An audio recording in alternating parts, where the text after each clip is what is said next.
Nous sommes au 15e jour du mois de septembre. Chers auditeurs, nous vous disons bienvenue dans le guide de votre actualité en 1 minute. Le guide.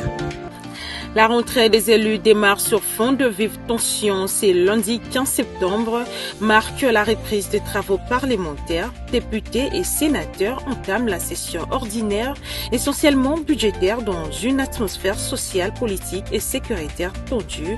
À l'Assemblée nationale, des motions de destitution visant Vital Kamere et la questeur Chimène Polypoli dépassent la barre de 200 signatures, franchisant ainsi le seuil requis pour leur recevabilité.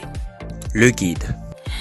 Feu vert budgétaire, le gouvernement congolais approuve l'avant-projet de budget 2026 évalué à 20,3 milliards de dollars américains, soit une progression de 14,8% par rapport à la loi de finances rectificative de 2025.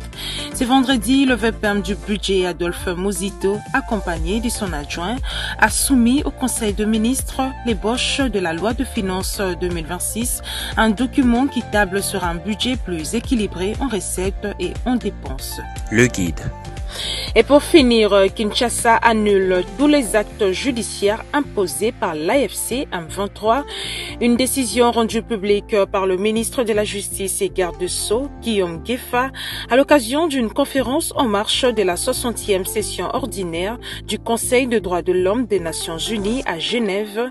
Selon Guillaume Gueffa, les pratiques de l'AFC M23 relèvent d'un nettoyage ethnique, ce qui impose des actions judiciaires sévères et confirme ainsi la signature imminente d'une ordonnance qui va invalider l'ensemble des jugements rendus par ces mouvements rebelles à l'est de la RDC. Le guide.